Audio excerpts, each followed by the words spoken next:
your dream, made out of stainless steel.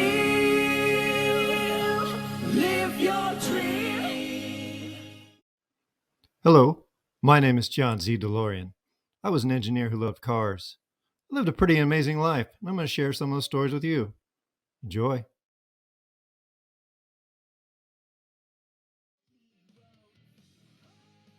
After I graduated from the Chrysler Institute with my master's degree, I was put in charge of the analytical section of the Defense Systems Division based upon my perceived mathematical prowess. We worked on the M48 tank. Our offices were located on a mezzanine high above the shop floor where the M48 prototypes were being built. Some of the problems in the slide rule pre-PC days were formidable. For example, each wheel supporting the tank tread was suspended on its own torsion bar.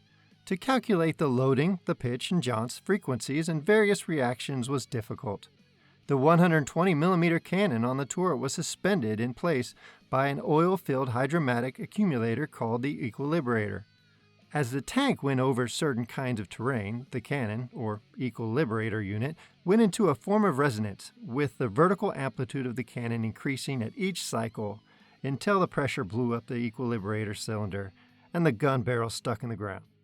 Over the years, Chrysler had used defense systems as a dumping ground for over-the-hill, usually alcoholic executives, so there was no place to turn for help. In the same building, further down the hall, was another section run by an eccentric genius who had developed a very advanced railroad truck that Chrysler licensed to various rail car manufacturers. I'd stop in occasionally, primarily because I was trying to date the receptionist.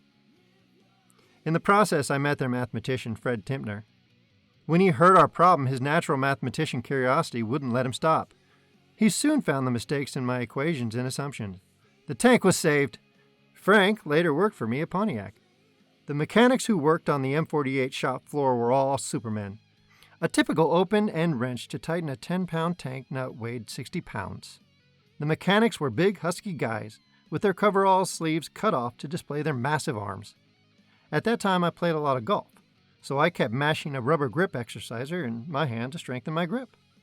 One day, I was walking across the shop floor, and all the mechanics are gathered around a huge man gripping a brake pedal pressure measuring device in one hand. I asked what was going on. They were having a strongest grip contest. Each had anteed up $1, winner take all. I asked if I could get in. They looked down their nose at me and said, "Put in your $1."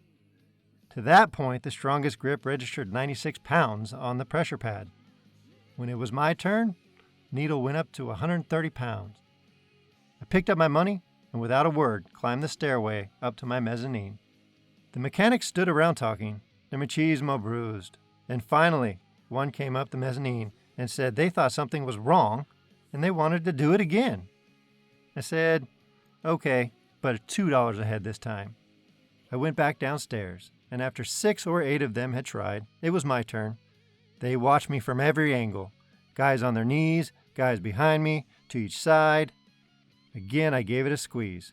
128 pounds this time. Their highest was 98 pounds. So again, I picked up my money and went back up to my mezzanine. To this day, the 20-inch bicep guys still think it was a trick. 2 things caused me to leave Chrysler.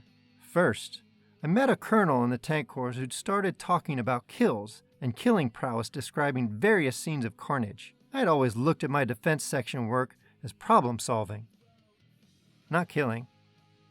I just couldn't do it anymore. At about that same time, the Vice President of Engineering, James Zeter, gave a speech in which he told the young engineers that they were not unique and different. Thus, not to act that way. Just conform and do your job. George Orwell's 1984 revisited. I resigned and went to work at Packard. Had I been more broad-gauged and read the business section, I'd have seen that Packard was teetering on the brink of bankruptcy. But it worked out in the end. Oh, yeah, live your dream, made out of stainless steel.